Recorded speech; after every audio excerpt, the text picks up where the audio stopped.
Hello పిల్లలు, story time Telugu కిడ్స్కి స్వాగతం. ఇవాళ మనం 2 కాకులు మరియు ఒక తాబేలు కథ విందామా? ఒక అందమైన పచ్చని అడవిలో ఒక చిన్న సరస్సు ఉండేది. ఆ సరస్సులో ఒక తాబేలు ఉండేది. ఆ తాబేలు మరియు 2 తెలివైన కాకులు మంచి స్నేహితులుగా ఉండేవారు. ప్రతిరోజు ముగ్గురు కలిసి సరస్సు దగ్గర కూర్చొని ఆనందంగా మాట్లాడుకునేవారు. ఆ సంవత్సరం ఎండలు తీవ్రంగా ఉన్నాయి. సరస్సులో నీరు రోజురోజుకి తగ్గిపోయింది. తాబేలుకి చాలా ఆందోళన చెందింది. ఇలా నీరు పూర్తిగా ఎండిపోతే నేనెలా బ్రతుకుతాను అని బాధపడింది. కాకులు ఒకరికొకరు చూసుకొని ఆలోచించాయి.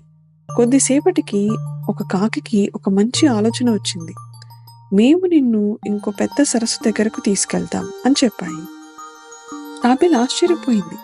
ఎలా అని అడిగింది. కాకులు ఒక బలమైన కర్ర తీసుకొని వచ్చాయి.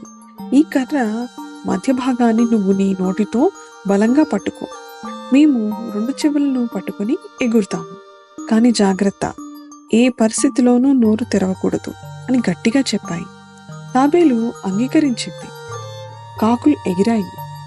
తాబేలు కర్రను బలంగా పట్టుకుంది. ఆకాశంలో వాళ్ళు ఎగురుతున్నప్పుడు కింద ఉన్న ప్రజలు చూసి ఆశ్చర్యపోయారు. అయ్యో, ఎగిరే తాబేలు అని నవ్వారు. తాబేలుకి కోపం వచ్చింది. ఎందుకు నన్ను చూసి నవ్వుతున్నారు అని అడగాలని అనుకుంది. కాకులు చెప్పిన మాట తాబేలుకు గుర్తు వచ్చింది. కానీ కోపం ఎక్కువైంది. తాబేలు నోరు తెరిచింది. అంతే, తాబేలు మెల్లగా కింద పడిపోయింది. అదృష్టవశాత్తు తాబేలు ఒక చిన్న చెరువులో పడింది. కానీ ప్రాణాలతో బయటపడింది.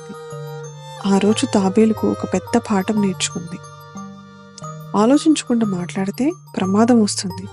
కొన్నిసార్లు మౌనం మనల్ని రక్షిస్తుంది. ఈ కథ మీకు నచ్చిందా పిల్లలు? మళ్ళీ ఇంకో మంచి కథలో కలుద్దాం. అప్పుడు దాకా మా ఛానల్కి సబ్స్క్రైబ్ చేసుకోండి.